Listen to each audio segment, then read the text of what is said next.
একদিনের জন্য নিজের স্পেশাল ডেতে পরিশেষে চলে গিয়েছিলাম সুন্দর একটা প্লেসে। আর প্লেসটা কোথায় কি কি থাকছে সবকিছুই থাকছে এই ভিডিওতে। হ্যালো এভরিওয়ান, আসসালামু আলাইকুম। আশা করি সবাই ভালো আছেন। এটা নিশ্চয়ই বুঝে গিয়েছেন প্লেসটা কোথায়। আর যারা চিনেন না তাদের জন্য আমি অবশ্যই বলে দিচ্ছি, এটা হচ্ছে বার্গি লেক ভ্যালি। গেটের সামনে আপনারা এমন একটা দোকান পাবেন যেখানে পাহাড়িদের সব ধরনের জিনিস পাওয়া যাবে। তারপর হচ্ছে আমরা চলে গেলাম সামনের দিকে। আর টিকিটের মূল্য ছিল 20 টাকা করে জনপ্রতি। আর 20 টাকা দিয়ে যে এত সুন্দর একটা প্লেসে ঘোরা যায় সেটা না দেখলে আপনারা কখনোই ফিল করতে পারবেন না। আর এখানে কিন্তু দুইটা স্পেস রয়েছে, একটা ছিল সকলের জন্য আর একটা ছিল শুধুমাত্র যারা এখানে রাত্রি যাপন করবে তাদেরই জন্য। আমি সবকিছুই দেখিয়ে দিব আজকে বিস্তারিত। সেদিন কিন্তু আমার বার্থডে ছিল, তো আমি বার্থডে ব্লগে বলেছিলাম যে এটা বার্গি লেক ভ্যালি। তো আজকে হচ্ছে বিস্তারিত দেখিয়ে দিব বার্গি লেক ভ্যালিতে কি কি আছে। এখানে কিন্তু একটা সুন্দর দোলনাও রয়েছে।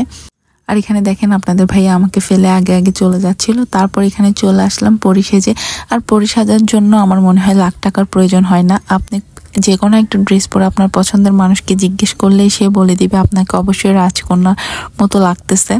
আর সেটার জন্য আমার মনে হয় লাখ টাকার কোনো প্রয়োজনই হয় না। আর আমি এখানে গিয়ে বসলাম, একটু রানি টানি ভাইব নিচ্ছিলাম। আপনাদের ভাইয়াকে বলতেছিলাম আমাকে দেখতে কেমন লাগতেছে। সে ঠিকই বলে দিল যে প্রিন্সেসের মতো লাগতেছে।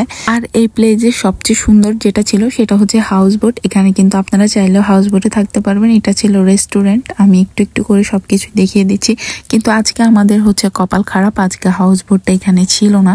তারপর হচ্ছে আমি ঘুরে ঘুরে দেখাই, এখানে কিন্তু প্রচুর ছোট ছোট মাচাং রয়েছে পাহাড়িদের, যেখানে ভিডিও বা ছবি তুললে অনেক সুন্দর হয়।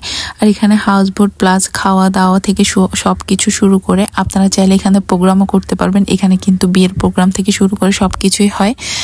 আর এই প্লেসটা অত সুন্দর ছিল, স্পেশালি ব্রিজটা আমি দেখে তো ওইদিকে দৌড়ে চলে যাচ্ছিলাম।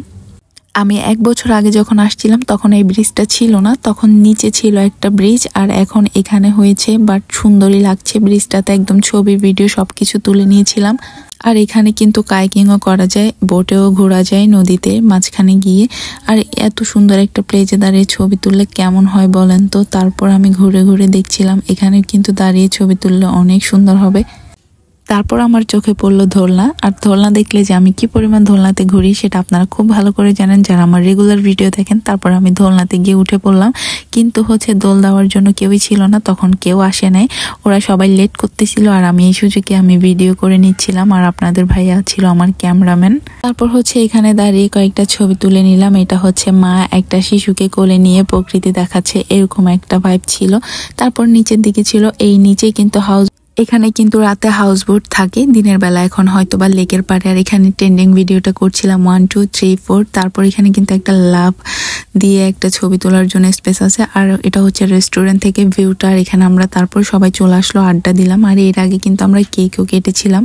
তারপর আরো সুন্দর একটা জায়গা হচ্ছে এইখানে, এখানে দাঁড়িয়ে ভিডিও করলে তো মারাত্মক সুন্দর হয়। তারপর আমরা চলে গিয়েছিলাম বটদামে। আর বটদামে গিয়ে সবাই মিলে অনেক ছবি আর ভিডিও তুলেছিলাম, কারণ আমরা বটদামে গিয়েছিলাম খাওয়ার জন্য।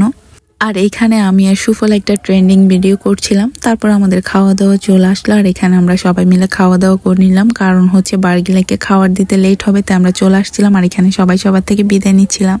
চলে যাবো। হ্যাঁ ভাবি, সাবধানে যাই। আল্লাহ হাফেজ।